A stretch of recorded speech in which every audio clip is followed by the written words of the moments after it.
বাংলাদেশের একমাত্র অলরাউন্ডার সাকিব আল হাসান অবশেষে তিনিও ক্রিকেটকে বিদায় জানালেন। 17 কোটি বাঙালির মানুষের হৃদয় ক্ষরণ করে শেখ হাসিনার মতো তিনিও অবসরে গেলেন। কিন্তু শেখ হাসিনা যে এভাবে চলে যাবে কেউ ভাবতে পারেনি, ঠিক তদ্রূপ সাকিব আল হাসানও যে এভাবে চলে যাবে কেউ ভাবতে পারেনি। আরও একবার প্রমাণ হয়ে গেল যে আমরা বাঙালি জাতি এমন একটা জাতি, আসল সোনাটা কম চিনি, নকল সোনাটাই আমরা বেশি চিনি।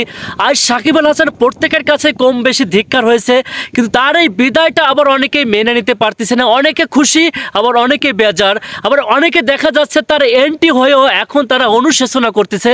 এটাই হচ্ছে আমরা বাঙালিরে ভাই, থাকতেই আমরা দাঁতের মর্যাদা দিই না, না থাকতেই আমরা মর্যাদা দিতে শুরু করি।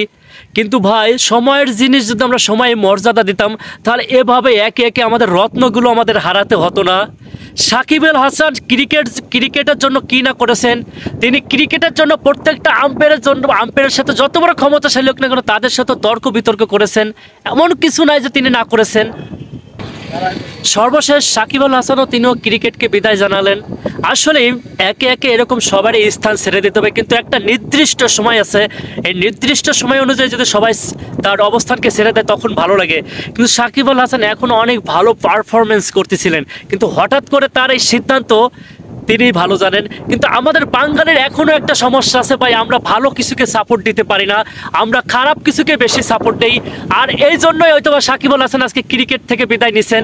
তাকে নিয়ে মামলা, তাকে নিয়ে মিথ্যা মামলা, তাকে নিয়ে কটূক্তি, এই সেই নানান ধরনের কার্যক্রম করার জন্যই হয়তো বা তার আজকে নিজের ভিতর থেকে অনুতপ্ত হয়ে তিনি ক্রিকেটকে বিদায় জানাইছেন।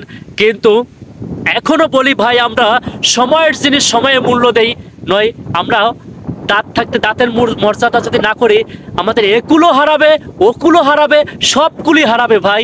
আজকে বাংলাদেশের একমাত্র অলরাউন্ডার সাকিব আল হাসান কেন বিদায় জানালেন? এর জন্য আমি মনে করি সম্পূর্ণ তাই বাংলাদেশের 17 কোটি বাঙালি। এই 17 কোটি বাঙালি যদি আজকে তাকে ধিক্কার না জানাতো, এই 17 কোটি বাঙালি যদি তাকে আজকে অনুতপ্ত বা খারাপ কিছু না বলতো, তার নামে যদি মিথ্যা মামলা না দিত, তাহলে আজকে তিনি মনে হয় ক্রিকেট থেকে বিদায় জানাতেন না।